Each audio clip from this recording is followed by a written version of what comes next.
Welcome back, everyone, to Inside Politics. Our guest, Cameron Sexton, the Speaker of the House. Thank you again for being here. Thank you. Top 3 legislative priorities going into this session. It just started this week. What do you see as the 3 biggest priorities for you in this session?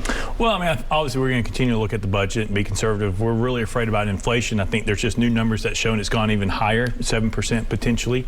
And so when you have a $40 billion budget and a $3 billion surplus and 7% inflation, that takes away your surplus. So we're worried about the economy maybe moving towards what the Carter administration had, which is not great for Americans and not great for Tennesseans. So we're going to be cautious on the budget this year and be very conservative. I think other than that, you're looking at K through 12 education. We're looking at the BEP formula, what that may look like. And I think also you're going to look at some criminal justice reform. Had a conversation with the governor and lieutenant governor today about some truth in sentencing, about reassimilation, and about juvenile intervention programs. K through 12 education. So there's going to be you're reassessing the funding formula. Correct. The question that many people have is they're happy it's being done. They feel like it needs to be done. There are lawsuits all over the place.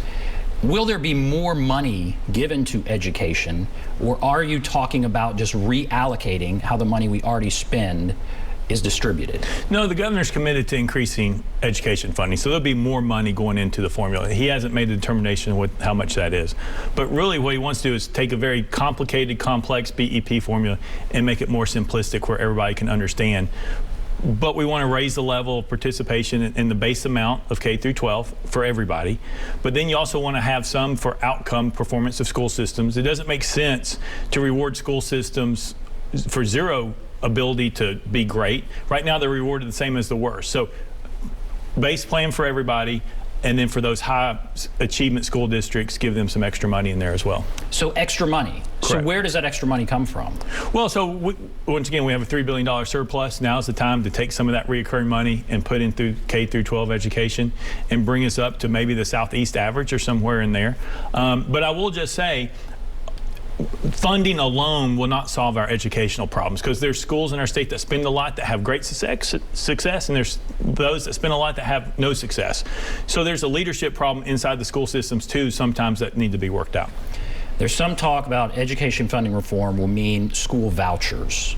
Would you support reform if it includes school vouchers? Well, I don't think that's the governor's plan, and so no, I wouldn't. But the governor's plan is not about school choice and about school vouchers. It is truly about making it more simple, letting it be on the student side instead of the classroom side.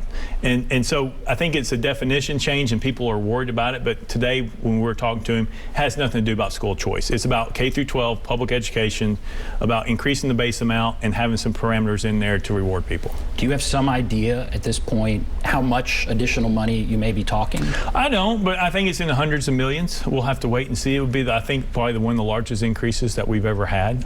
He's committed to raising it for everybody. There's no one that's going to get less money, so that worry shouldn't be there. But at the same time, what we also need to do is look at these school systems and give them some more flexibility. We want them to do great things, and so the problem you have with Washington, when Washington gives you money, they want to constrain what you do and tell you how to do it. What we want to do here in Tennessee is, when we put in more money, let's don't constrain them. Let's let them have some more flexibility. We want them to achieve and get to the top. Every school system's not the same, so they need to have some more flexibility in what they currently have. But at the same time, are you talking about accountability as well? There should be accountability. I mean, that's where, you have achievement school districts on the bottom, which are the worst of the worst. Then you have the base, the average, and then you have high performing schools. So we need to create a formula that gives everybody the same amount, but for those who are doing great, they should get a little additional. Because if you're a business, and my example of the business is the BEP formula, the school systems, or BEP, the employees are the school systems. If you had a business and you paid all your employees the same amount of money regardless of how well they did, you're going to have some that excel. But for the most part, everybody's like, I'm out here doing all this and this person's making the same amount. Why do I need to work as hard if we're all going to be paid the same? That's how the K through 12 is set up right now.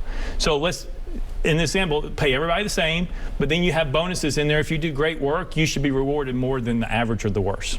All right, we're going to take a break, come back, continue our discussion. I want to ask you about any new COVID legislation, if there is any. We'll take a break, be back right after this.